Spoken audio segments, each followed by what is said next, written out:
Nous sommes le 5 décembre 2025. Chers téléspectateurs de Gandhi Malian TV et d'African TV, recevez nos salutations une fois de plus.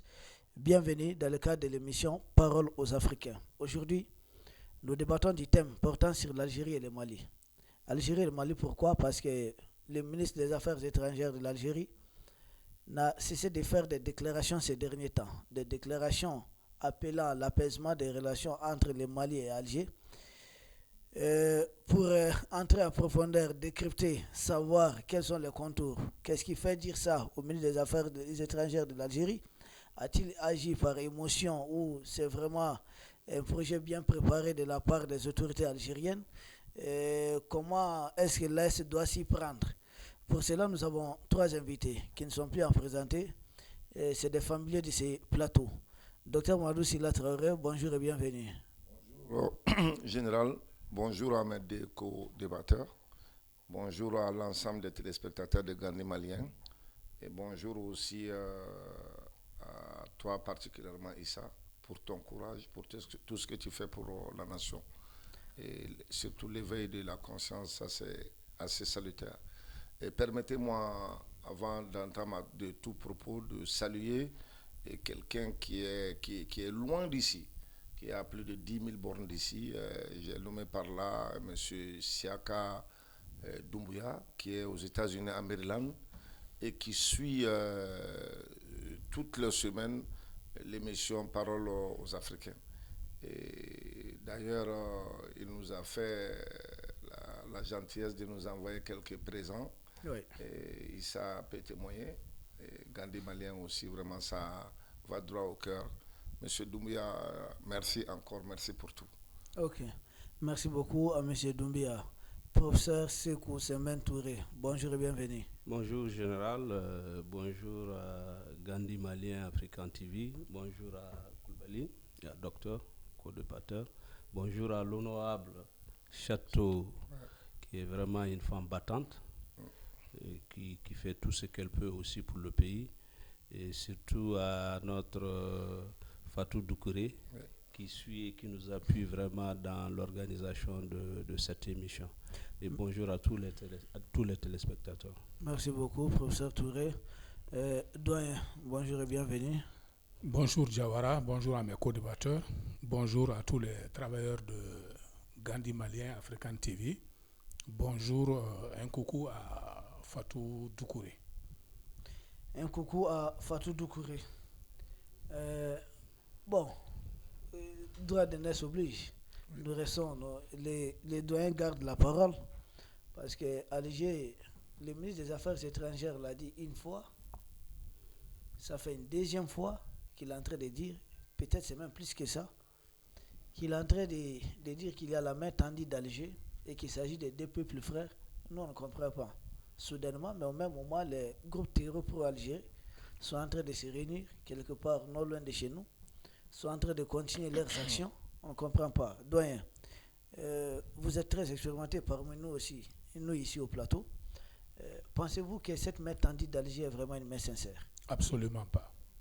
Je suis catégorique, ce n'est vraiment pas une main tendue. Tout au contraire. Si vous regardez la phrase qu'il a prononcée pour nous dire qu'il tend la main, d'abord, on tend la main à un vaincu. Oui. On ne tend pas la main à quelqu'un qui est au même niveau que toi. Oui. Et ça, c'est un premier problème. Le deuxième problème, c'est qu'en tendant la main, il a fait l'apologie de son pays, en disant que c'est un pays l'Algérie est patiente. Comme une menace voilée, en disant, bon, d'abord en tendant la main, il prouve par là que nous avons perdu. Ensuite, quand il dit qu'ils sont patients, ça veut dire que c'est nous qui sommes les troubles faits et qu'ils nous appellent à sortir de notre position. Ils valorisent leur propre position. Donc, il se met au-dessus de nous. Ce n'est pas du tout amical ce qu'il est en train de dire. Au contraire, ça laisse ressortir leur ego surdimensionné par rapport aux pays d'Afrique noire. Vous pensez qu'il ironise? Plus qu'ironiser, il est condescendant. Il méprise. Il est condescendant vis-à-vis de nous. Ok. Il n'est pas en position de dire il renverse la vapeur, il renverse les choses, les rôles. Il n'a aucune position parce que nous, ça fait combien de fois, la dernière fois où on a eu maille à partir, c'est lorsqu'on l'a déposé au niveau de la Cour internationale de justice, une demande une requête pour qu'ils viennent s'expliquer sur un problème. Ils ont dédaigné, ils ont tapé à côté et ils nous ont même insultés. Oui. Et donc, ils renversent les choses en venant dire que c'est eux qui nous tendent la main, c'est eux qui sont, ils sont pour l'intégrité territoriale du Mali et pititi et patata. Ça n'a rien de vrai. Et je vous l'ai dit, il y a un principe qui est connu dans le monde arabe, la takia. On dissimule ses objectifs pour y parvenir. C'est des gens auxquels il ne faut jamais faire confiance. Il faut toujours être sur ses gardes. La moindre imprudence, on peut payer très cher. Et donc, tant de la sincérité, il ne faut jamais qu'ils ont once de sincérité. Jamais. Une fois qu'on se met en tête, parce que nous avons un caractère très, très ouvert. Et facilement, souvent, on se laisse prendre au même piège, à plusieurs reprises d'ailleurs. C'est ça notre défaut. Maintenant, je crois que désormais, nous avons l'obligation d'être rancuniers dans nos relations. Ne jamais oublier ce que les autres nous ont fait. Ne jamais oublier ce que les autres nous ont fait. Docteur. Évidemment, mon oncle a tout dit. Aujourd'hui, votre oncle est là. Oui, je suis révolté. Révolté à plus d'un titre. Il faudrait qu'on ait cette mémoire-là parce que, excusez-moi, le mot est un peu fort, mais le Malien a l'habitude d'avoir une mémoire assez courte. Une mémoire courte, excusez-moi. Parce que le Malien s'est fait avoir à plusieurs reprises sur les mêmes pièges. L'Algérie est une nation, je n'ai pas de respect pour eux, une nation hypocrite. Ils peuvent avoir le prix Nobel de l'hypocrisie. Et c'est des gens, c'est leur manière d'être. Ils sont nés comme ça et ils vivent de ça parce que chez eux, c'est différent de chez nous. Nous, on a certaines valeurs qu'eux, ils n'ont pas. Nous, on est réputés vraiment respectés de nos valeurs, de nos engagements et de tout. Nous, on n'est pas des gens, un peuple qui va trahir on n'est pas un peuple qui trahit son voisin, et voilà. Mais les Algériens, c'est des pompiers pyromanes parce qu'avant la déclaration du fameux ministre des Affaires étrangères, il y a eu une déclaration du représentant de l'Alger aux Nations Unies qui disait que la partie septentrionale du Mali algérienne. L'Algérie n'a pas d'histoire. Le Mali est plus vieux que l'Algérie. Et il faudrait faire extrêmement attention. Depuis l'indépendance, après les Benbella et tout ça, là, tous les problèmes du Mali, la gestion du nord du Mali a été entachée de beaucoup de choses et tout cela émane des Algériens là. Qu'est-ce que l'Algérie donnait au Mali? Des vieilleries, des vieilles tenues pour les militaires et voilà quoi. C'était ça nos relations. Sinon, c'est que le Mali, quand on renverse les choses, on a eu à le dire ici à moult reprises, ce que le Mali a fait pour cette nation-là, vraiment c'est énorme. Mais on n'attend pas qu'ils nous payent, mais ils nous payent comme ça à mal. Et faisons attention. Maintenant, on est suffisamment aguerris, on a pris beaucoup de coups. On était même tombé, mais on s'est relevé. On sait pourquoi on est tombé, on fait face et on doit être droit dans nos bottes. On doit avoir des relations très à notre faveur. Chaque fois s'il s'agit d'un voisin comme ça. Une relation à notre faveur parce qu'ils viennent toujours avec d'autres coups tordus. Et là, derrière ces mains tendues-là, il y a tout un esprit maléfique, luciférien, qu'on doit faire extrêmement attention. Il y a un proverbe de chez nous qui dit que quand tu dors dans le même trou qu'un serpent, une vipère, attends-toi le lendemain à être mordu, quoi. C'est ça. C'est cette situation, je peux la qualifier de ça. Ok. Merci beaucoup. Nous retournons vers l'historien géographe. Nous avons besoin de sa lecture parce que le doyen l'a dit, son neveu a retiré la même chose. C'est une main tendue, une main qui n'est pas du tout sincère, c'est une main qui n'est pas propre.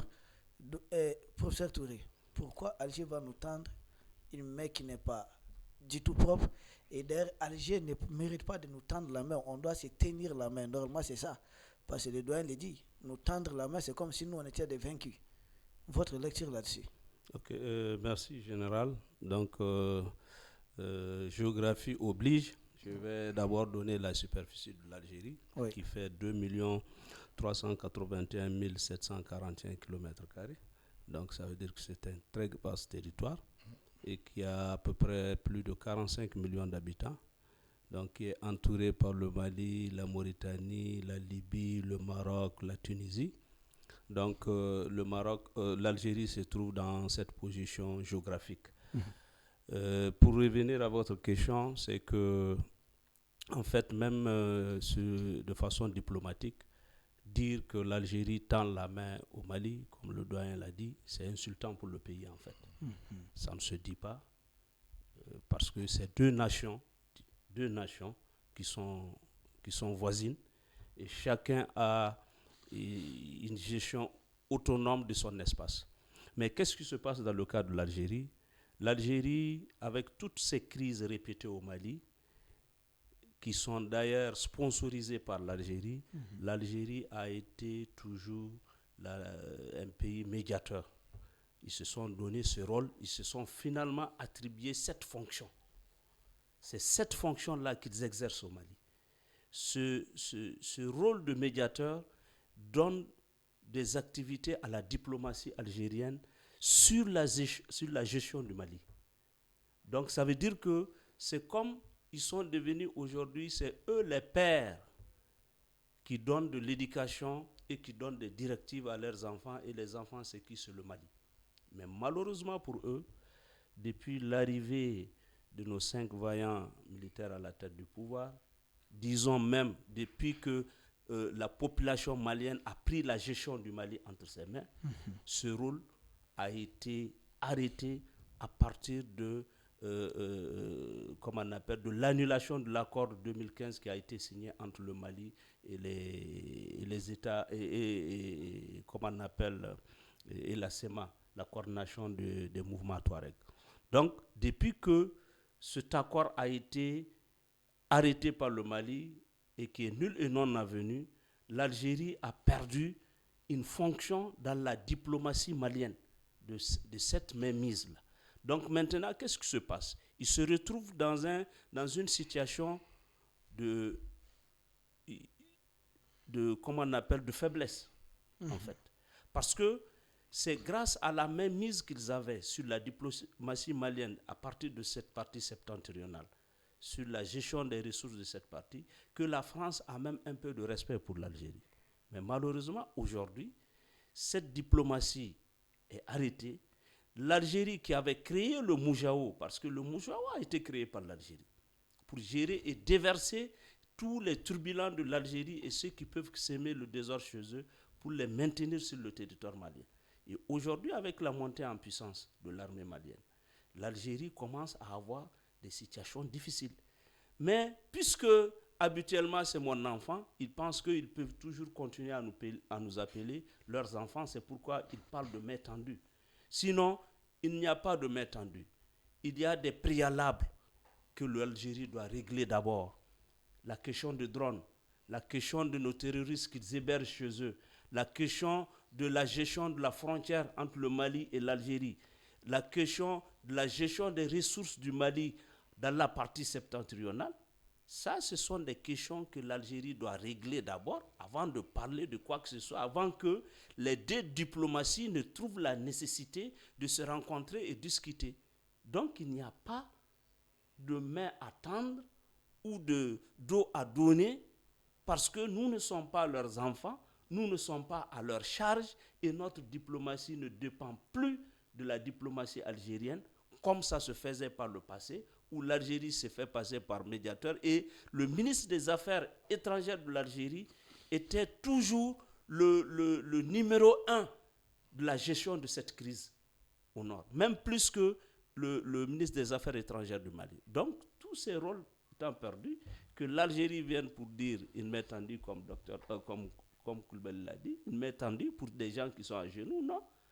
Nous, on n'est plus à genoux. On n'est plus les enfants qu'ils orientent.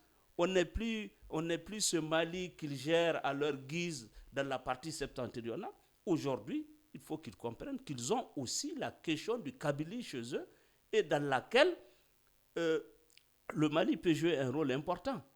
Et je crois que c'est à ça que l'Algérie se précipite pour se faire passer comme un ami, un bon voisin du Mali. Et on doit faire très attention et on doit jouer de sorte que désormais qu'ils comprennent que cette dépendance de diplomatie du Mali à l'Algérie est finie. On ne tend pas de main. Il faut qu'ils gèrent d'abord ces questions préalables pour ensuite, parce que c'est le Mali qui a été victime de tout le temps de l'Algérie, et que le Mali comprenne aujourd'hui si dans la nécessité de gestion des voisins, est-ce que l'Algérie est désormais un partenaire fiable ou pas, et puis voir comment est-ce qu'il faut gérer cette question de diplomatie algéro-malienne. Professeur Touré, nous restons avec vous. Si c'est peut-être dans le cadre, ils essaient d'anticiper, parce que nous savons les gens de Kabylie avaient laissé entendre que les 14, ils pourraient déclarer l'indépendance en tout cas de la Kabylie. Nous avons aussi assisté à l'organisation d'un sommet façon. C'est l'Algérie qui a organisé ce sommet pour s'attaquer à d'anciennes puissances coloniales. Or, si c'est pour s'attaquer aux anciennes puissances coloniales, nous voyons que l'Algérie est en train de faire peut-être la même chose que la France au Mali. C'est-à-dire vouloir continuer de déstabiliser le Mali, avoir une politique néocolonialiste sur une bonne partie du territoire malien. Donc en mettant les Africains ensemble, est-ce que l'Algérie est en train de vouloir peut-être soigner son image, essayer de tromper l'opinion africaine, ou bien c'est quoi le plan derrière? Oui, le plan derrière, c'est qu'aujourd'hui, avec la main perdue sur le Sahara occidental, désormais les Nations Unies ont déclaré que le plan élaboré sur l'autonomisation sous couverture du Maroc est le meilleur plan de gestion de la crise du Sahara. L'Algérie est en train de perdre une main mise sur ça. Et ayant déjà des problèmes avec le Maroc, étant son grand challenger dans cette partie, et puis le Mali, qui constitue son plus grand enjeu géostratégique pour se positionner même sur le plan pour la gestion des États du Sahel, ils perdent aujourd'hui une main mise sur le Mali, parce que c'est par le Mali qu'ils peuvent même gérer la question du Sahara et de la Mauritanie. Et aujourd'hui, la Libye n'a pas de nom, n'a pas de couleur. La Libye, c'est le tout venant. Ils n'ont aucune main mise sur la Libye. Donc, l'Algérie est en train de perdre une certaine puissance, une certaine force au sein du monde arabe. Donc maintenant, qu'est-ce qu'il faut faire? Il faut aller vers les pays noirs, parce que c'est nous qui parlons plus de colonisation. C'est les pays africains noirs qui parlent plus de colonisation, parce que c'est nous qui avons été très maltraités dans la colonisation, dans le système colonial établi par la France et l'Angleterre, et encore plus par la France. Donc l'Algérie, qui dans la partie nord du Mali, nous considérons l'Algérie aussi comme étant un pays colonisateur, parce que c'est l'Algérie qui dicte comment est-ce que le Mali doit se tenir dans la partie septentrionale. C'est l'Algérie qui gère la crise, c'est l'Algérie qui provoque des crises. Donc, perdre le Mali aujourd'hui, et le Mali est en train de partir vers la question de souveraineté nationale. Et aujourd'hui, tous les pays africains noirs sont en train d'évoluer vers cette question de souveraineté nationale. Et l'Algérie pense qu'en parlant de puissance coloniale et de réparation, il va avoir le sentiment des pays africains noirs pour être à côté de l'Algérie et essayer de donner une position géostratégique puissante pour l'Algérie à pouvoir traiter certaines questions d'intérêt des Européens vers ces parties de l'Afrique. C'est pourquoi l'Algérie veut jouer au plus malin. Mais que l'Algérie comprenne que ces jeux-là sont terminés. Parce qu'aujourd'hui, la position du Mali souverainiste, le Mali qui aujourd'hui est en train de se battre, n'est pas en train de demander une réparation de ce que les pays, la France a pu commettre comme abus en période de colonisation. Le Mali n'est pas en train de demander, le Niger n'est pas en train de demander, le Burkina n'est pas en train de demander. Ils sont juste en train de reprendre leurs ressources et de mieux gérer ces ressources. Et je crois qu'aujourd'hui, on a plus à gagner à récupérer la gestion de nos ressources, à récupérer comme on appelle, les ressources de nos terres. Et quand on arrive à gérer ces ressources, on va mieux gagner que lorsqu'on va aller vers une question qui ne va jamais trouver une issue, qui est la question de réparation de ce que les pays ont pu causer comme dommage aux pays africains lors de la colonisation. Ça, il faut faire excessivement attention, parce que l'Algérie est en train de détourner l'Afrique noire de cette nouvelle vision que le Mali est en train de poser à l'ensemble de l'Afrique et surtout encore aux pays africains, à aller vers une certaine détermination, à gérer ses frontières, à gérer les ressources et à gérer ses ressources humaines. Et ne plus avoir besoin de s'adosser ou de dépendre forcément des pays occidentaux. Donc le Mali est en train de montrer cette voie et l'Algérie veut faire amuser la galerie, nous faire détourner de nos intentions et d'empêcher que le Mali n'ait encore davantage d'autres pays africains noirs qui puissent épouser cette philosophie de Mali, et que le Mali risquera de devenir plutôt le leader désormais dans la gestion des affaires des pays africains noirs. Et l'Algérie a toujours joué ce rôle-là, a beaucoup joué ce rôle. Et aujourd'hui, l'Algérie est en train de perdre ça au détriment de ce que le Mali est en train de poser comme philosophie dans la gestion de nos pays. Et le Mali est en train de prendre ce lead-là. Et en prenant ce lead, cette partie du Kabylie qui n'a jamais accepté d'aller vers l'Algérie, risquera de se rabattre sur cette partie, sur le Mali et sur les Africains noirs pour une autodétermination. Et pour éviter tout ça, l'Algérie se fait passer pour un bon ami. Sinon, ils n'ont jamais considéré leur position africaine dans la gestion des affaires de l'Afrique elle-même. Ok. Ils n'ont jamais considéré leur position africaine. Doyen, et ce n'est pas dans ce cadre que Alger parlait d'un sommet Algérie et d'autres pays africains. Est-ce que l'Algérie se voit réellement comme un pays africain? Et ce n'est pas un sommet tout simplement pour essayer de manipuler l'opinion africaine. Parce que si nous savons qu'Alger, comme l'a dit le professeur Touré, qu'Alger a perdu la main sur la question du Sahara occidental, a perdu la main sur la question en tout cas de la bande sahélo-saharienne, notamment le Mali, le Niger, est en train de perdre la main un peu partout. Maintenant, pourquoi vouloir détourner l'attention, vouloir manipuler? Là où ils ont échoué à manipuler simplement 3 pays, c'est-à-dire le Mali, le Niger et peut-être le Maroc avec le Sahara occidental, ont-ils des chances de pouvoir manipuler l'Afrique tout entière? Absolument pas. Ça, moi, j'ai aucune inquiétude dessus. Le thème de la réparation des méfaits de la colonisation était déjà un thème qui était dans toutes les chancelleries, oui, et même dans les milieux intellectuels africains. Même nous, ici, nous avons eu un peu à débattre sur ce problème de la réparation. Ma position a toujours été que si réparation, il ne peut pas y avoir de réparation qui peut nous faire revenir à notre point de développement où on était quand ils sont venus nous coloniser. Chaque pays a son trajet de développement. Nous, on était à un niveau de développement, peut-être si nous ne nous avions pas coupé de notre élan, peut-être qu'on serait aujourd'hui ailleurs, oui, qu'on aurait développé une industrie ou quelque chose comme ça, je ne sais pas. Mais là, quelle que soit la réparation qu'on va faire, on ne pourra jamais nous reconnecter à notre niveau de développement qu'on avait. Ça, c'est un premier problème. Donc, ce débat était déjà dans toutes les chancelleries et dans tous les milieux intellectuels. C'est Tebboune qui a voulu récupérer ça. Pour dire l'Algérie prend la tête, évidemment, ça en le faisant, en organisant un tel sommet, une telle rencontre, ils vont financer beaucoup. Et comme l'Union africaine a la manie des grandes messes qui ne débouchent sur rien, bon, ça remplit leur calendrier. Mais en fait, ils ont voulu récupérer l'idée pour se mettre au devant. Mais comme je vous l'ai dit, ils ne sont jamais sincères.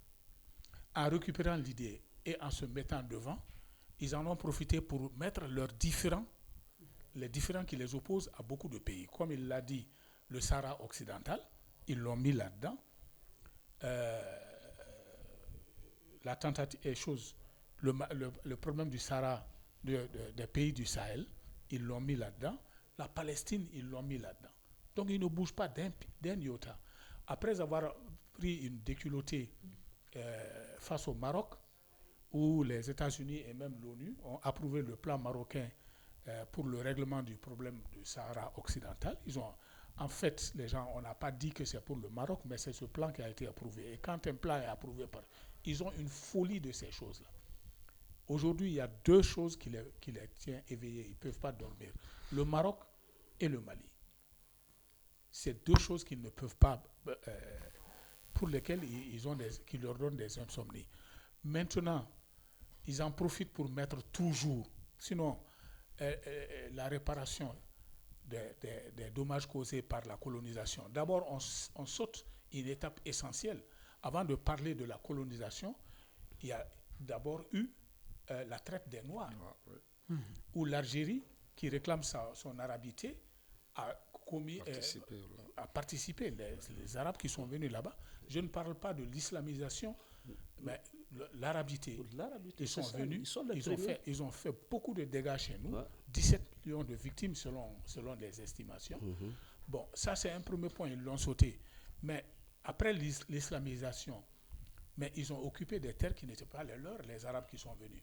Et ils sont en train de faire la même chose que ce que l'Ukraine a fait aux Russes du Donbass. C'est-à-dire ils ont arabisé le pays. Ils ont arabisé le pays et à telle enseigne que les Kabyles sont obligés aujourd'hui de se battre et qui réclament même leur indépendance. Donc, ils ont tout. Mais l'Algérie est très mal placée pour nous parler de réparation.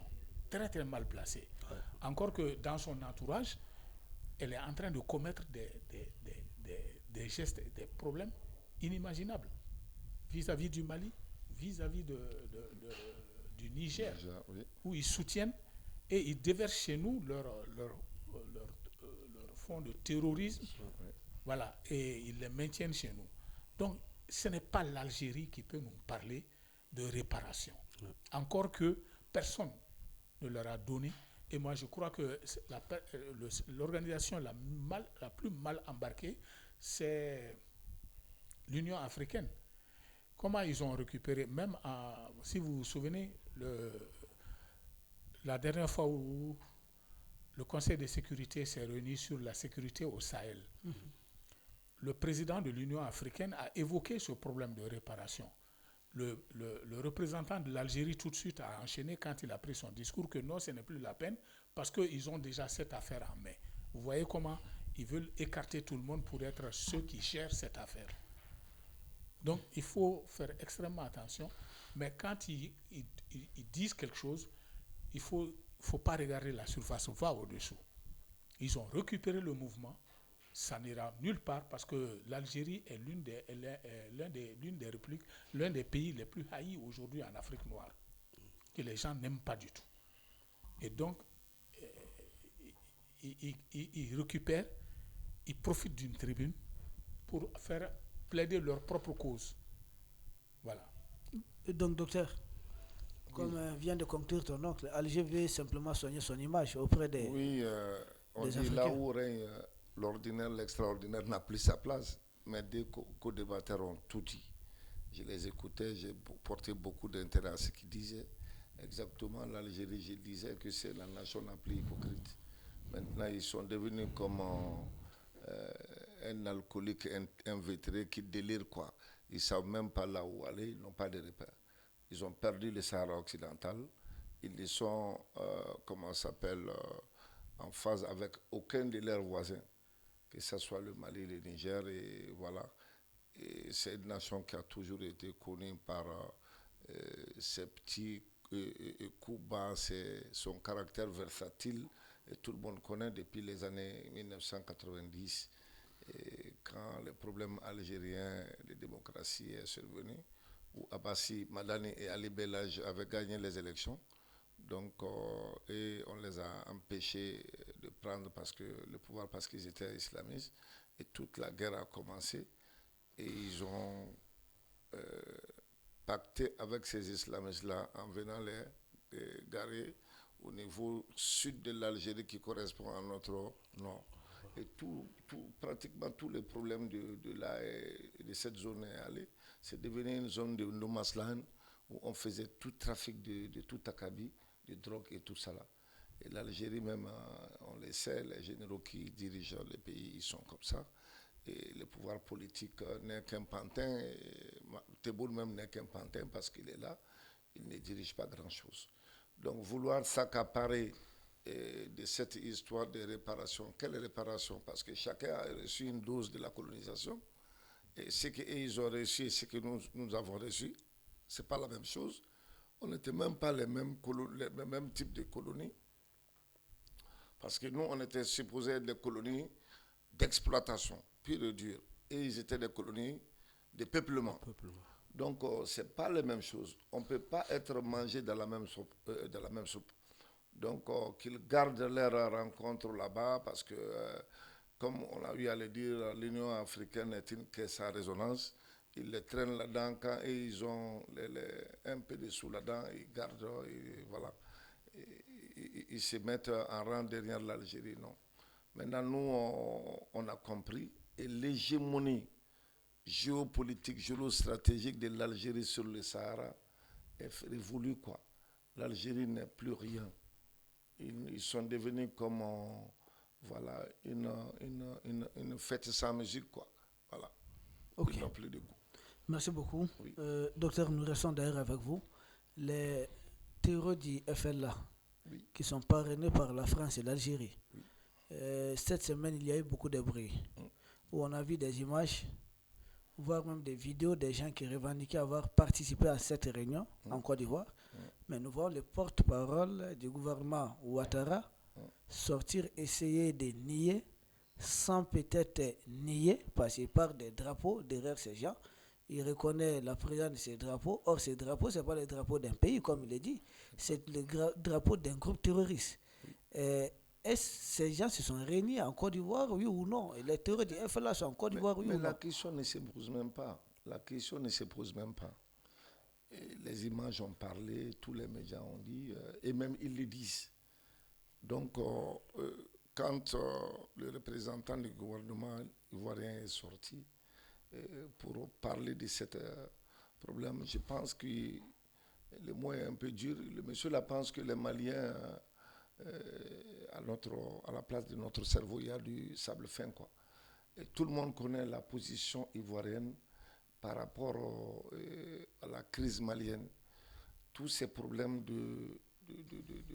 comment ça s'appelle, des citernes brûlées et tout ça, tout est venu de chez ce Ouattara-là.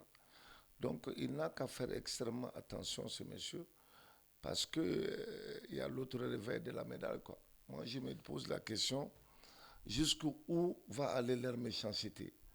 Et étant donné que le Mali et la Côte d'Ivoire, c'est des liens séculaires, il n'y avait pas de Côte d'Ivoire. Et s'il n'y avait pas la colonisation, la Côte d'Ivoire même, c'était l'Empire du Mandin. On avait notre tentacule jusqu'à Boaké, et jusqu'à Fréquet-Sédougou et tout ça là. Et voilà, ce président qui vient, qui ne parle que par le français, qui réfléchit par le français, à qui on a édicté tout. Et lui, il se met au service de ce mal. Et ce qui est sûr, ce mal-là va se retourner contre lui. Et c'est aussi qui sont les mauvais Maliens qui sont avec lui, qui sont en Côte d'Ivoire, et qui ont fait de la Côte d'Ivoire leur base arrière. Et ces mauvais Maliens-là, ils vont tous regretter leur acte un jour.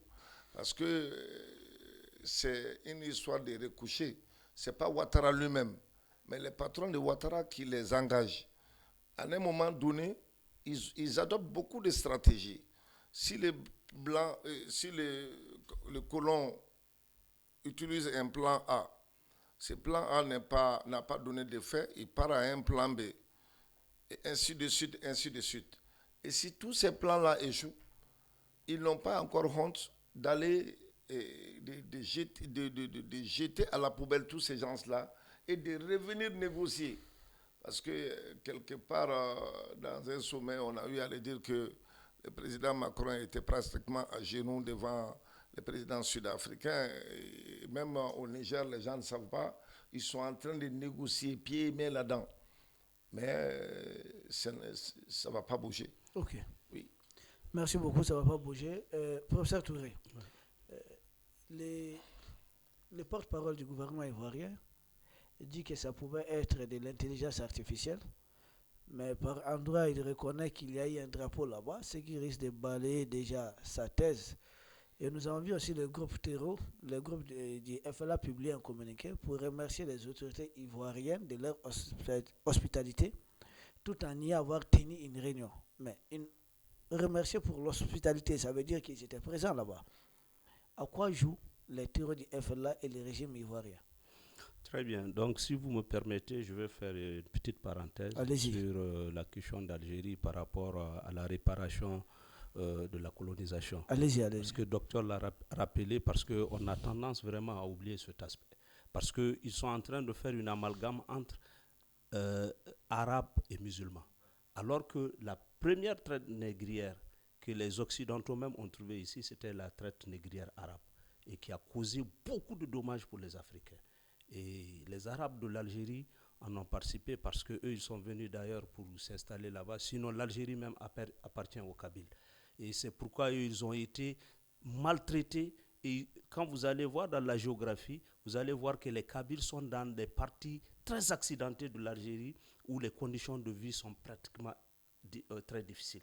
Donc, au lieu de demander aux Occidentaux de réparer ce que la colonisation a fait comme conséquence en Afrique, qu'eux, ils réparent d'abord ce qu'ils ont fait subir aux Kabyles là-bas. Parce que les Kabyles ont été systématiquement tués et torturés et mis dans les mauvaises dispositions pour même dire que c'était une phase d'élimination qui était programmée par les Arabes de l'Algérie.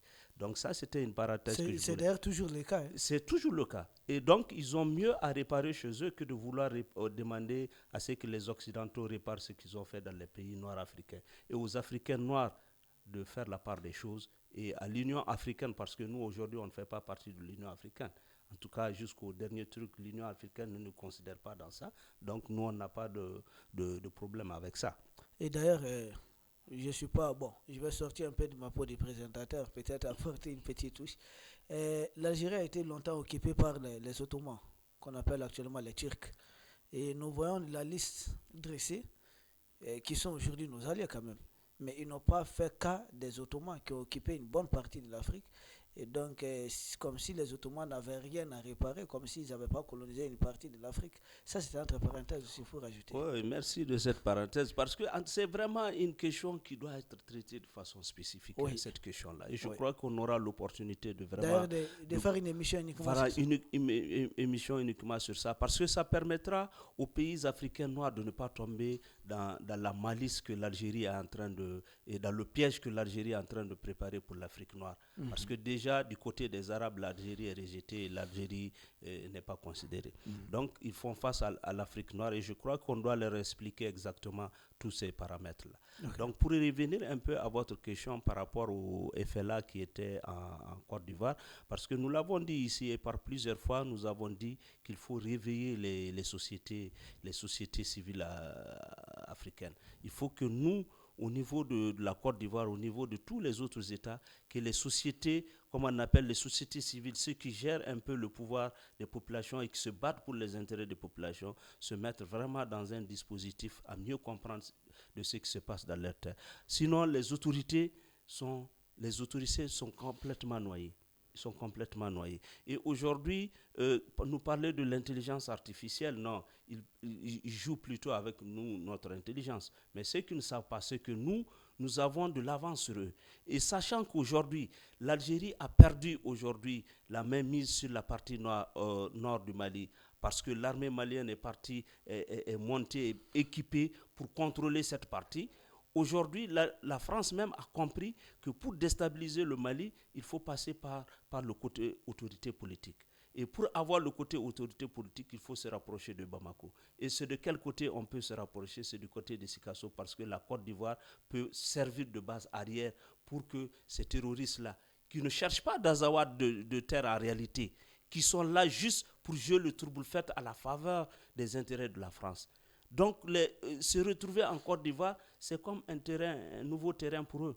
Parce qu'aujourd'hui, l'Algérie ne peut plus utiliser ces gens-là pour déstabiliser le Mali et que la France continue à profiter pour que l'Algérie puisse continuer à massacrer les Kabyles en Algérie. Donc, aujourd'hui, il faut revenir vers la Côte d'Ivoire et il faut préparer la Côte d'Ivoire à recevoir parce qu'il faut reconnaître que la Côte d'Ivoire a un nombre important de population tamashek et que si on se rappelle même depuis du temps de Houphouët, les tamashek organisaient des... Bon, je parle en tout cas de ceux qui sont... Les Ifogas. Je parle des terroristes parce qu'aujourd'hui ils se retrouvent dans le terrorisme. Ils organisaient des concerts en Côte d'Ivoire pour se faire de l'argent et soutenir ces mouvements rebelles-là, qui sont aujourd'hui des mouvements terroristes. Donc la Côte d'Ivoire n'est pas à son premier soutien. Et ça date du temps depuis Houphouët. Il y a eu beaucoup de concerts organisés là-bas pour faire des collectes d'argent qui ont aidé les rébellions Touareg au nord du Mali. Donc ça, ce n'est pas nouveau. Donc Alassane Ouattara nous parle et qui se réclame Houphouëtiste aujourd'hui, qu'il reçoit ce effet-là, pour nous, ce n'est pas nouveau. Et ils ne pourront pas nous laver les esprits. Ce que nous disons aujourd'hui, c'est appeler à l'esprit de la société civile ivoirienne pour qu'ils comprennent qu'aujourd'hui, ils ont un rôle fondamental à jouer pour la sauvegarde des intérêts de la Côte d'Ivoire elle-même. Parce qu'aujourd'hui, déjà, l'économie ivoirienne est entre les mains carrément des sociétés françaises. Et aujourd'hui, ils voient que les Libanais sont en train de se positionner pour avoir des postes politiques. Progressivement, ça va évoluer et ces mêmes agents du FLA qui sont installés là-bas vont tôt ou tard demander, parce qu'aujourd'hui, c'est l'union sacrée des peuples noirs d'Afrique qui est en train de se former. Et il faut introduire ces pôles blanches-là, je m'excuse si le mot est trop fort, il faut introduire ces gens-là pour briser cette chaîne-là qui est en train de se former autour du Mali et au niveau de la population noire africaine. C'est pourquoi les Libanais viennent. Et progressivement, récemment, vous voyez que le FLA est parti mettre un bureau là-bas. En réalité, le remerciement pour l'État ivoirien, mais pas pour le peuple ivoirien, parce qu'ils ont remercié l'État, les autorités, mais pas le peuple ivoirien, parce que le peuple ivoirien ne va jamais les recevoir sur leur terre. Et ils l'ont fait en reconnaissance pour l'État ivoirien et l'État aujourd'hui qui travaille pour les intérêts de la France et qui se prépare par le biais des autorités ivoiriennes à casser cette dynamique que l'Afrique noire est en train de préparer, que l'Algérie veut récupérer de l'autre côté et que la Côte d'Ivoire prépare son espace pour que ces éléments aussi puissent appuyer l'Algérie à pouvoir empêcher au peuple noir africain de se retrouver, d'être solidaires entre elles. Donc, ils n'ont pas remercié le peuple. Ils ont remercié les autorités. Il faut qu'on rappelle cela au peuple ivoirien. Et que le peuple ivoirien comprenne que ce que nous sommes en train de faire, ce que nous sommes en train de dire, c'est eux les mettre la puce à l'oreille. Et c'est comme ça que la chose a commencé au Mali. Finalement, ils sont devenus une entité et ils se réclament même un espace. Ils finiront par le faire en Côte d'Ivoire s'ils ne font pas attention. Ok. Doyen, les terreurs du FLA en Côte d'Ivoire, vous avez dit ça, c'est très clair. Maintenant, quand nous avons vu la réaction d'Alger, Alger est fâché parce que les terreurs du FLA qui normalement doivent être chaque fois selon Alger, en Algérie, se sont retrouvés en Côte d'Ivoire parce que nous nous souvenons des accords de Ouaga. Des accords de Ouaga qui finalement Alger avait trouvé un moyen pour les déchirer et repartir vers encore un accord d'Alger. Est-ce qu'on est dans ce même cas de figure où on assiste réellement à la naissance ou à la création, où nous sommes en train de découvrir un axe Paris-Alger-Abidjan? Bon, sur le problème qui a eu lieu ces derniers temps, où ils se sont réclamés un bureau qu'ils ont formé en Côte d'Ivoire, je suis très sceptique.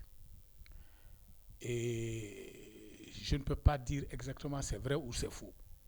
Oui, mais nous basons sur le communiqué même des terreurs du FLA qui remercie les autorités ivoiriennes. Vous savez, le FLA, tous ces gens-là, ils sont experts en manipulation. Oui, ça c'est vrai. Il ne faut pas l'oublier. Et ces derniers temps, il il y a un qui a participé à une émission. Il a été interviewé sur une radio française, une télévision française, où il a dit tout ce qu'il veut. Il se disait porte-parole. Il y a quelques jours seulement, il y a un groupuscule qui est sorti dans les rues. Ils ont filmé pour dire qu'ils réclament l'Azawad. Donc, et dans le même temps, il y a un groupuscule qui se crée, qui dit qu'il a été créé, il y a un bureau créé en Côte d'Ivoire. Je me méfie de leur manipulation. Mais en tout état de cause, que ce soit vrai ou que ce ne soit pas vrai, moi j'en tire une conclusion. Forcément, ils ont trahi la Côte d'Ivoire. C'est déjà ça.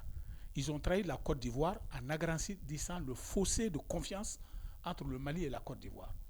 Parce que tout le monde sait que le Mali, la Côte d'Ivoire et le Mali, le torchon brûle. Ça ne va pas du tout. Que la Côte d'Ivoire vous accorde que vous créez un bureau en Côte d'Ivoire, ça ne doit pas être ébruité, surtout au moment où on accuse la Côte d'Ivoire d'avoir amené des étrangers, des terroristes qui se sont installés vers la frontière malienne et qui sont rentrés pour attaquer les citernes et autres à Bougouni et dans les environs. Ça, ce n'est vraiment pas le moment de débruiter un tel accord. Est-ce qu'ils ont été installés avec l'assentiment des autorités ivoiriennes? Est-ce que c'est juste qu'ils ont fait un bureau?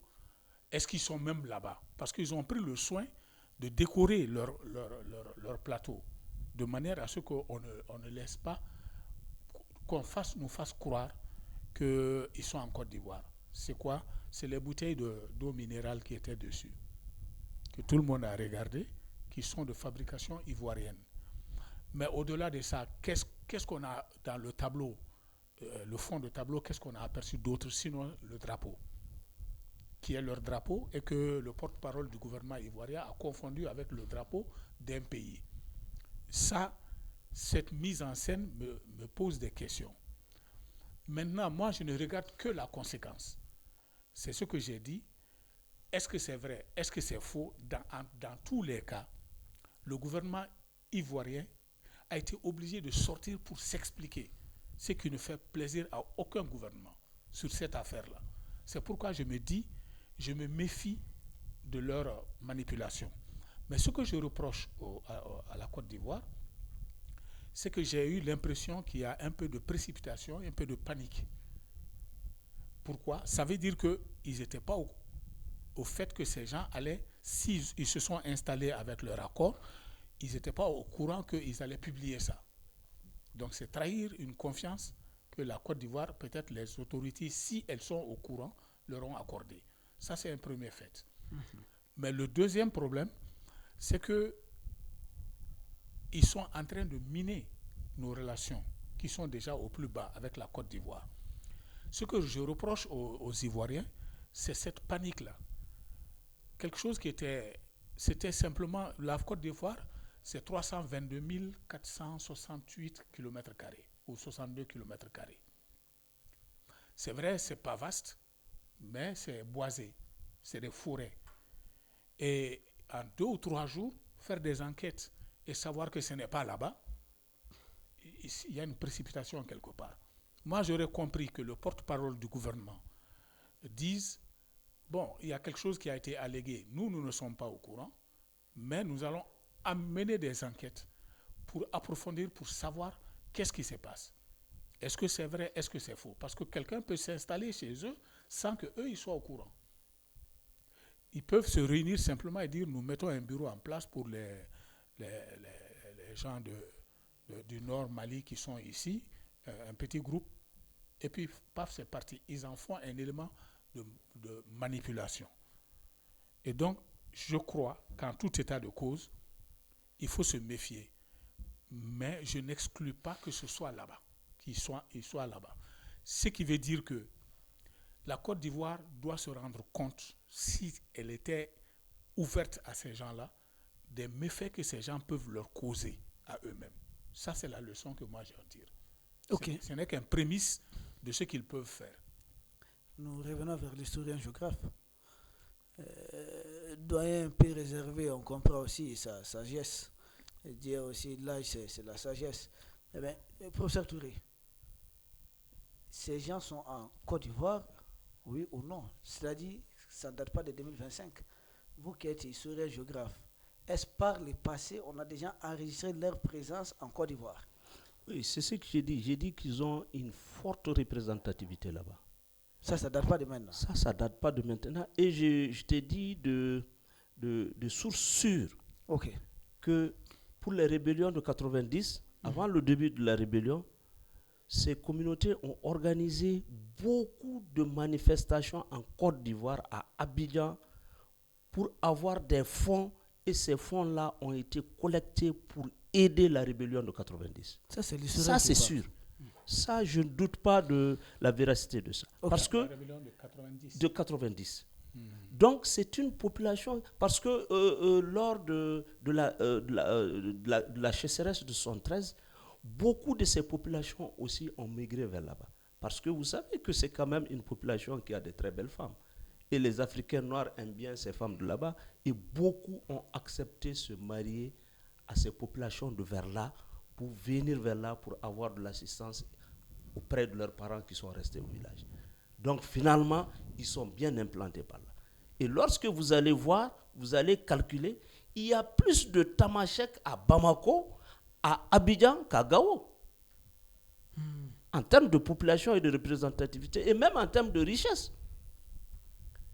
Mais aujourd'hui, il y a beaucoup plus d'Arabes riches à Gao que de Tamashek, qui sont en tout cas la base de toutes ces rébellions qui ont toujours perturbé le Mali. Donc, ça, c'est une vérité. Et la Côte d'Ivoire, ça ne date pas d'aujourd'hui. Et quand vous allez voir là-bas, vous allez trouver une forte population. Donc, dire que le FLA était vraiment là-bas, c'est bien possible. Mais je suis d'accord avec Koulibaly quand il dit que c'est des manipulateurs. Mais oui, en tout cas, ce n'est pas, même si c'est le cas, ce n'est pas à leur première organisation pour faire des collectes de fonds pour appuyer ces rébellions au niveau du Mali. Ok. Je pourrais ajouter un peu quelque chose. Allez-y. Revenons un peu en arrière. C'est sur les terres ivoiriennes qu'il y a eu un Malien a eu l'audace de s'autoproclamer président de la République. Aussi au vu de toutes les autorités. Est-ce qu'on ne doit pas distinguer la Côte d'Ivoire de M. Alassane Dramane Ouattara qui prend la Côte d'Ivoire en otage? Oui, non, mais c'est ça, c'est vrai. Ça se comprend quand même. Oui, ça se comprend, oui. Et tous ces mauvais Maliens-là qui vont, qui partent de plateaux de télévision d'ici et d'ailleurs, tous ces plateaux-là sont animés par des mauvais Maliens et leur résidence, c'est où? C'est en Côte d'Ivoire. Voyez-vous, donc cela ne me surprend guère si la FLA dit qu'ils ont ouvert leur bureau là-bas.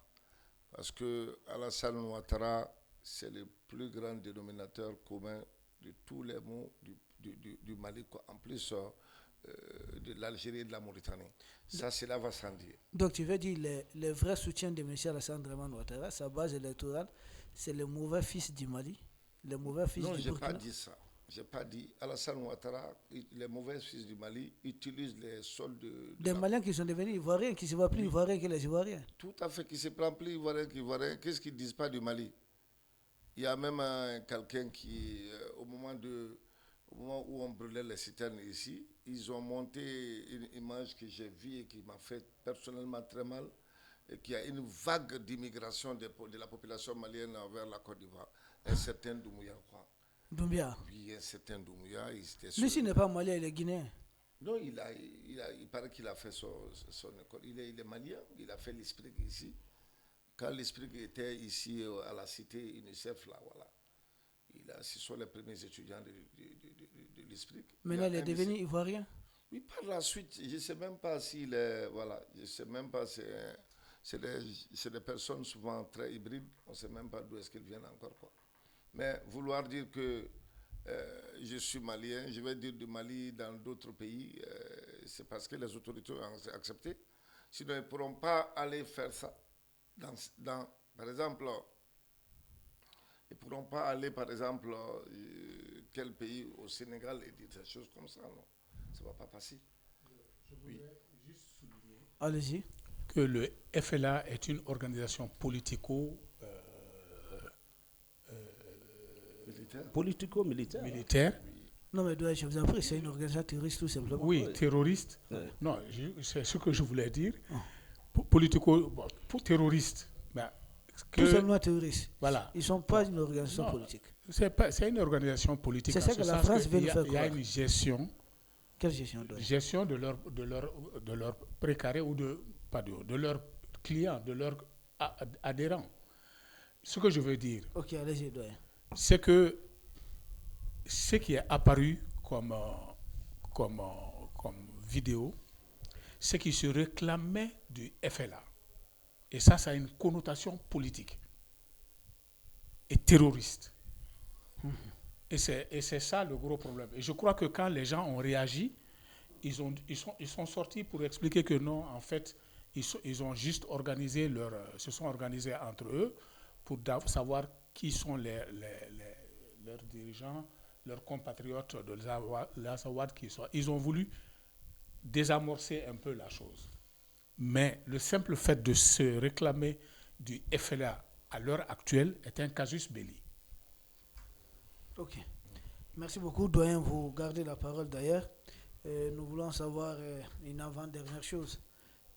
Est-ce Alger est réellement isolé? Tout ce que nous voyons autour des FLA à gauche et FLA à droite, on les envoie peut-être en Côte d'Ivoire, on les envoie en France ou quoi, je ne sais pas, Alger fait des déclarations. Ou bien Alger est en train d'organiser un sommet. Est-ce qu'Alger est isolé sur la scène internationale?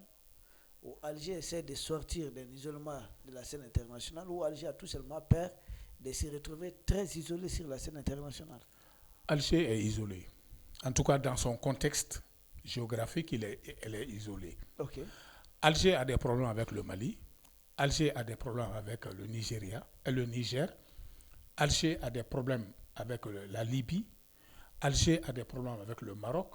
Et tout dernièrement, la Mauritanie, les autorités mauritaniennes aussi ont élevé le ton. Parce qu'ils pensent qu'ils sont engloutis, ils sont embrigadés par l'Algérie. Je crois que sur un problème de frontière, là, ils ont élevé le ton. Donc, il y a déjà dans leur entourage, ils sont au nid. Il n'y a que la Tunisie qui fait frontière avec eux, qui les tolère. La Tunisie n'est pas totalement avec elle, mais la Tunisie n'est pas foncièrement contre elle. D'ailleurs, ils ont un contentieux territorial, je crois, Oui, avec la Tunisie aussi. également. Oui. Donc, Alger est isolé. Maintenant, ils étaient en très bons termes avec la Russie et la France. La France, c'est en dents de scie. Ils ont une rente mémorielle qui soulève chaque fois pour soumettre la France. Et même dernièrement, c'est ça. Maintenant, à ce niveau-là, ils sont isolés aussi. Sur le Maroc, sur le Sahara occidental, ils ont pris un coup avec l'adoption du plan marocain de règlement du problème du Sahara occidental. Ils avaient joué sur leur gaz qu'ils donnaient à la France et qu'ils ont détourné pour donner à l'Espagne ou à la Belgique, quelque chose comme ça.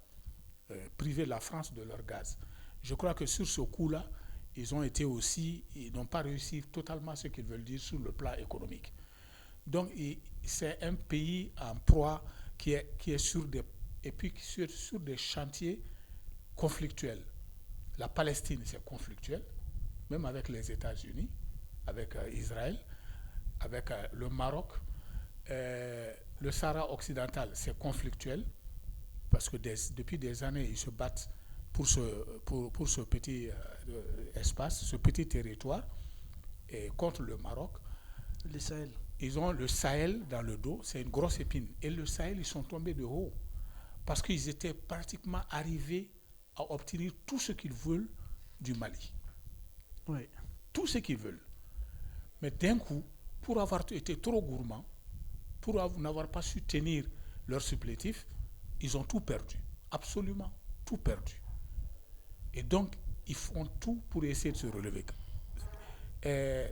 L'Algérie, attaquée par le Mali, plusieurs fois à l'Assemblée générale de l'ONU, une ou deux fois déjà, ils ont été insultés là-bas pratiquement, avec des propos très peu diplomatiques, et attaqués devant la Cour internationale de justice où il faut leur accord pour que le problème soit réglé. Et ce qui était possible de dire, est-ce qu'ils ont attaqué notre drone chez eux ou pas, ils se sont bien abstenus d'accorder qu'on ouvre, on donne droit à cette requête. Et dans toutes les chancelleries, on sait ce que ça veut dire. Ça veut dire qu'effectivement, le Mali a raison. S'ils ne veulent pas y aller, c'est parce que le Trucide l'avait dit déjà, je vous avais parlé de Trucide. Si on te convoque devant un tribunal, tu refuses d'y aller, c'est que ce qu'on te reproche là, tu sais que tu es coupable de ça. Et donc, il y a tout un tas de choses. Et cette conférence sur le thème de la colonisation et des méfaits de la colonisation était aussi un moyen pour l'Algérie de non seulement de se venger de la France pour son hockey au Maroc sur le Sahara occidental, mais qui plus est, pour essayer de se justifier. C'est un plaidoyer pro domo pour expliquer que les positions... Tout ça, c'est des choses embrigadées. Et donc, ils ont fait une conférence à leur dimension pour s'expliquer et pour se blanchir. Ok. Voilà. Professeur Touré, Ouais. Alger, tu as beaucoup d'amis là-bas, si je ne me trompe pas. Tu es de Gao. Tu as beaucoup d'amis de l'autre côté. Je suis de Gao, mais je n'ai pas d'amis algériens. Tu n'as pas d'amis algériens? Non, mais je connais beaucoup de choses qui se passent en Algérie. Oui, mais finalement, ils se retrouvent isolés sur la scène internationale et là n'est même pas le problème. Pourquoi l'entêtement de vouloir rester isolé sur la scène internationale? Tu sais, l'Algérie, en réalité, par plusieurs fois, se trouve isolée. Parce que l'Algérie est un pays colonisateur, en réalité. C'est un pays d'exploitation. Et l'Algérie a toujours voulu exploiter ses voisins. Oui, mais ont-ils aussi besoin, je vais vous laisser continuer, ont-ils besoin d'avoir chaque fois ces ennemis extérieurs pour peut-être continuer à asseoir leur dictat sur la population à l'intérieur du pays, essayer de calmer les feux avec Kabylie et puis autres. Et ils ont des trucs à cacher à l'interne, c'est pourquoi chaque fois il faut se projeter sur le théâtre extérieur. Oui, c'est-à-dire que l'Algérie utilise ses voisins comme étant monnaie d'échange pour organiser sa répression contre les Kabyles sur le territoire algérien et ensuite donner ces pays-là à exploitation, et surtout le Mali et le Niger à la France. Donc aujourd'hui, qu'est-ce qui se passe? L'Algérie n'a plus de contrôle sur le Mali. L'Algérie n'a plus de contrôle sur le Niger. Le Sahara occidental aujourd'hui est mis à disposition, la gestion est mise à la disposition de ce que le Maroc a préparé. Et la Libye, l'Algérie sait qu'elle n'aura jamais une mainmise sur la gestion de la Libye, quel que soit le désordre que les Européens eux-mêmes vont créer en Libye. Peut-être la tolérance de ce que Koulibaly a dit sur la Tunisie. C'est Marshal Haftar, Ça passe pas du tout. Ça passe pas du tout. Et maintenant, le Mali, qui constitue leur tambour, qu'ils ont perdu sur le plan diplomatique, aujourd'hui, ils ont des problèmes à pouvoir se positionner. Et c'est pourquoi je dis, c'est parce qu'ils sont isolés, c'est pourquoi je dis qu'ils sont en train de vouloir charmer les peuples africains noirs. Parce que, comment on appelle, cette réparation-là, c'est une proposition à l'endroit des peuples africains noirs. Pas aux peuples arabes africains, entre guillemets, qui constituaient des colonies de peuplement et d'aisance pour le colonisateur dans le temps. Comme le docteur l'a dit. Donc, aujourd'hui, l'Algérie, qui a été attaquée aux Nations Unies, avec toutes les preuves par le Mali, se trouve vraiment comme étant un objet à dédain, un objet de méfiance au niveau de l'international. Et les Occidentaux se méfient de travailler avec l'Algérie.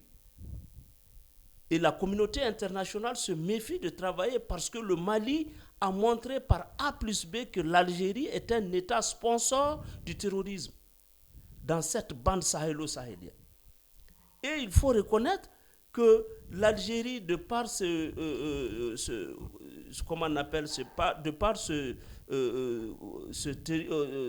participation dans la comme on appelle, dans la fabrication des terreaux dans cette bande sahélo-sahélienne, a stoppé beaucoup d'activités européennes.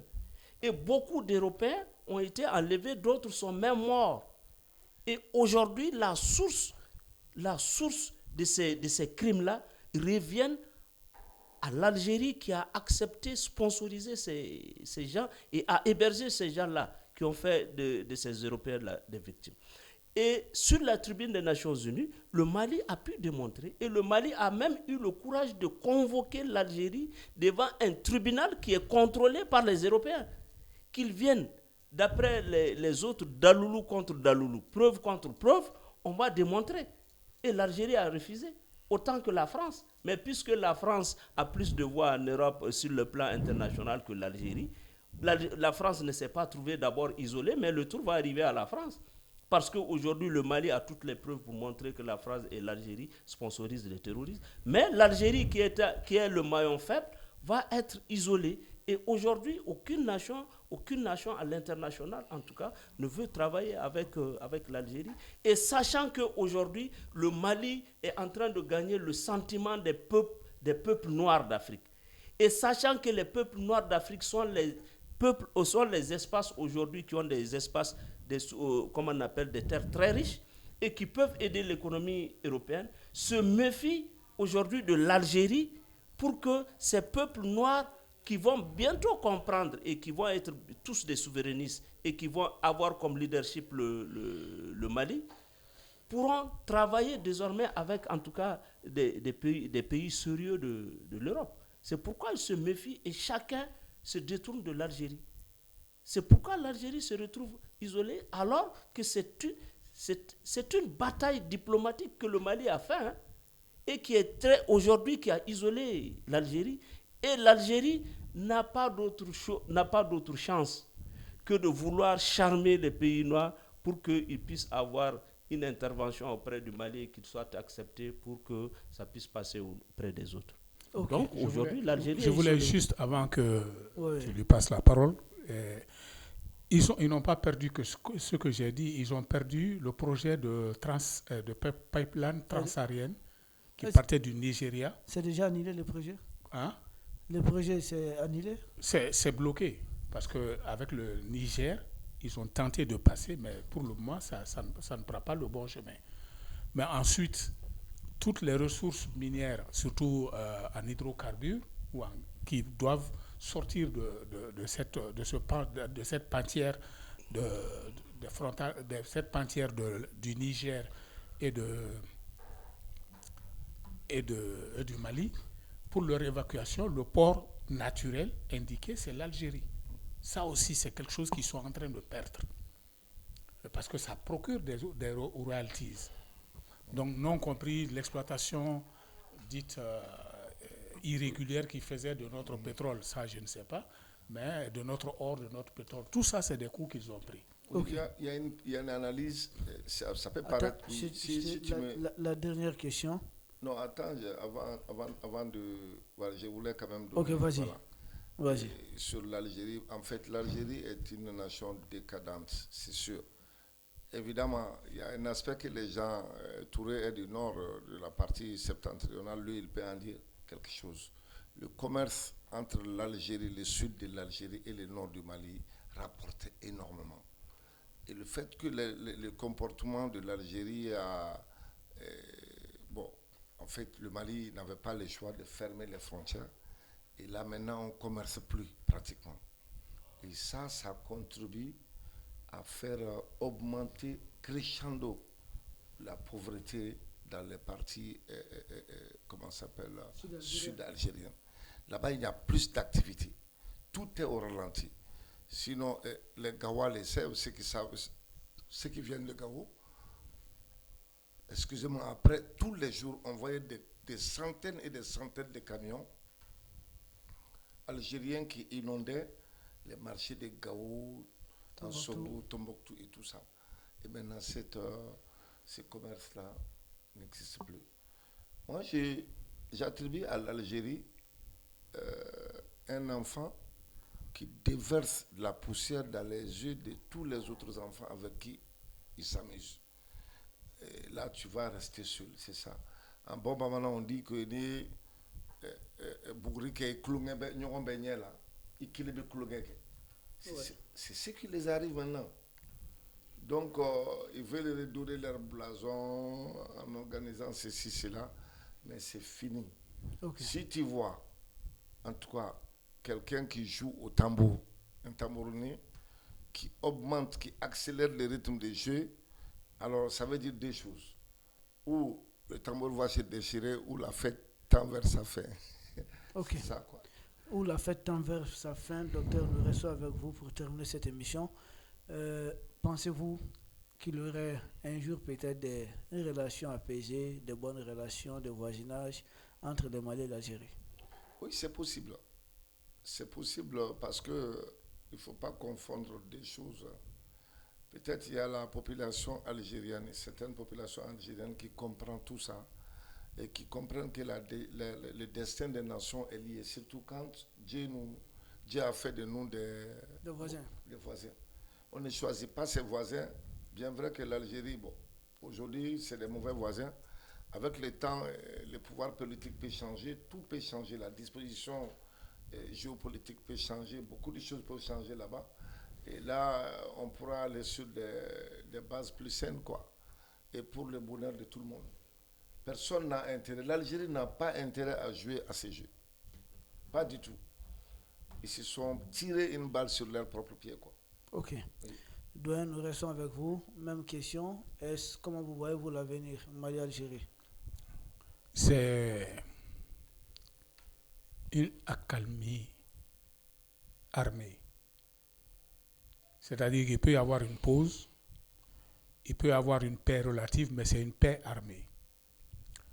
Je crois que nous devons perdre beaucoup de nos illusions. Mon frère et ami, là, qu'on racontait à nos autorités, il faut arrêter de prendre ça comme de l'argent comptant. C'est des termes diplomatiques qui ne mènent à rien. Peut-être tu peux penser cultiver des relations personnelles avec la personne, mais vis-à-vis des deux pays, ça n'a pas de sens. Il faut que notre diplomatie emmagasine tout ce qui s'est passé, que nous ayons en mémoire tout ce qui s'est passé et que chaque fois qu'on doit rencontrer un pays, on fouille dans la base de données pour savoir qu'est-ce que ce pays, nos rapports avec ce pays-là, comment c'est venu. Et pour nos jeunes diplomates, qu'ils sachent à quoi s'en tenir. Et je pense que si accalmie il doit y avoir, cela ne doit jamais aller sans la méfiance. Voilà. Accalmie, mais une accalmie méfiante. Paix, mais une paix méfiante. Ok. Professeur Touré, nous terminons la même question. Ok, même question. Moi, je dis, en tout cas, il y a 3 scénarios aujourd'hui entre le Mali et l'Algérie. Mm-hmm. Le scénario de conflit, avec les tensions très élevées. Il y a le scénario du statu quo, c'est-à-dire on est là, tu ne pars pas, je ne viens pas, et la tension reste latente. Et le scénario opportuniste qui peut prétendre à poser des actes qui puissent apaiser un peu cette situation de crise. Maintenant, au vu de ces 3 scénarios, je pourrais dire qu'à l'avenir, le Mali et l'Algérie vont se retrouver, mais sur des bases saines, sur des bases sûres. C'est pourquoi nous avons dit que pour que la diplomatie algérienne même puisse marcher, il faut que les questions sur lesquelles notre gouvernement les a interpellés, qu'ils viennent s'expliquer et qu'ils changent de fusil d'épaule et qu'ils comprennent que le Mali n'est plus cet enfant-là qu'ils orientaient, qu'ils guidaient et qu'ils frappaient suivant leurs besoins. Et qu'aujourd'hui, le Mali a changé. Les Maliens ont pris la gestion et le destin de leur pays en main. Et c'est peut être qu'une diplomatie à niveau égal et des intérêts partagés. Avec ça, si l'Algérie respecte ces jeux-là et que l'Algérie respecte désormais les territoires maliens, respecte le Mali dans la gestion des frontières, je crois qu'à l'avenir, ça pourra marcher et on pourra aller ensemble. Ok, docteur, nous arrivons au terme de cette émission. Votre mot pour sortir de cette émission? Oui, c'est un mot de remerciement général. Le contrat de confiance entre nous va démarrer. On fera de notre mieux, nous donnerons notre avis chaque fois s'il y a des questions d'ordre national. Et c'est parce que nous, on dit ici sur ces plateaux-là, qui est parole d'évangile souvent. On donne nos avis pour éclairer la lanterne des Africains, des Maliens et de tout le monde. Mais je lance un appel pressant à mon peuple malien. Et je l'ai dit que j'ai toujours dit que les temps sont difficiles. Tu deviens un politique. Ah, il dit à son peuple, moi je suis surpris jusqu'à présent. À ton niveau courageux. Oui, j'ai dit mon peuple. Hein. Oui. J'ai dit au peuple malien. Ah, ok, merci. Tu as dit à mon peuple. Ah, je ne suis pas le président. Voilà. Je crois que tu l'avais oublié. Mon avocat est là, c'est un petit lapsus. Et je lance cet appel-là de caractère résilient. Le Malien est résilient de nature. Et je l'ai dit, le temps est difficile, mais l'avenir n'est pas sombre. On sortira tous de ces problèmes-là. Et je sais que après toute grande difficulté, vraiment, il y a une vie de bonheur. Et ce bonheur-là, on prie le bon Dieu que le temps va nous le faire découvrir. Ok, la lumière au bout du tunnel. Professeur Touré. Ok, merci. Moi, je crois que docteur, en disant mon peuple, c'est une façon de marquer son amour à l'égard du peuple malien, sans aller dans les dimensions politiques. Donc, c'est un peu ce sentiment. Effectivement, vraiment, je crois que le peuple malien, aujourd'hui, c'est un peuple qu'il faut vraiment saluer. Il faut saluer les autorités que nous avons aujourd'hui. Mais de ce thème, nous appelons aujourd'hui les peuples noirs africains à être solidaires du peuple malien vis-à-vis de l'Algérie. Cette conférence qu'ils veulent faire, ce leadership qu'ils veulent prendre par rapport aux réparations, moi je crois que les peuples noirs africains doivent demander à l'Algérie de venir réparer les torts ou le tort qu'ils sont en train de causer au peuple malien, au peuple frère noir malien. C'est eux qui sont en train de subir. Parce que si tu vois, on ne dit pas rébellion soninké, on ne dit pas rébellion songoï, on dit rébellion touareg. Et soutenu par l'Algérie qui est en majorité une population blanche. Donc cet état d'esprit colonisateur de l'Algérie que le peuple noir africain demande à l'Algérie de l'abandonner et de faire réparation de tout ce qu'ils ont causé comme dommage au peuple malien. Et avec ça, je crois que l'Afrique pourra évoluer. Nous pourrons évoluer vers des lendemains meilleurs et nous allons être nous-mêmes et gérer nos espaces, Inch'Allah. Inch'Allah. Doyen, nous revenons vers vous. Moi, je dis que rien ne sera plus comme avant. Nous sommes à l'heure où nous avons des enfants, des jeunes hommes, des jeunes gens, instruits dans les mêmes écoles que tous ceux qui sont dans les grands pays, et qui sont nourris à la sève d'un tic et qui d'ici peuvent analyser ce qui se passe dans les autres pays. Et surtout, il y a eu un travail en profondeur des panafricains pour réveiller la population noire de ces pays-là et dans toutes les langues. Ça, c'est à saluer. Et j'ai dit qu'il n'y a pas peuple plus résilient qu'un peuple qui dit « je n'arrêterai pas, il faut que je me libère ». Nous avons la chance d'avoir une équipe des autorités qui vont dans un sens. Ils peuvent trébucher, mais l'orientation globale et générale est soutenue par les Maliens. Il faut l'entretenir. Beaucoup crient à l'urgence, mais il l'avait dit depuis le départ. C'est un chemin très difficile. Le président de la transition l'a dit, un chemin très difficile. Si vous demandez qu'on l'emprunte, on va y aller. Mais il n'est pas question de retourner. Et donc, il n'y a qu'une seule chose à faire, c'est de soutenir pour qu'on en sorte le plus vite possible. Merci beaucoup. Soutenir pour qu'on en sorte le plus vite que possible, c'est ce que nous essayons de faire ici. Nous profitons de l'occasion pour saluer toutes les autorités de l'AES, l'ensemble des populations de l'AES et surtout des populations d'Afrique qui nous accompagnent. Et dire que quant à mes invités et moi, nous espérons vous retrouver la semaine prochaine, même heure, même émission. Seulement, nous allons encore une fois de plus changer de thème. D'ici là, portez-vous bien. Restez d'ailleurs branchés sur Gandhi Malian TV, sur African TV, parce que d'autres programmes vont suivre après. Merci beaucoup, à très bientôt.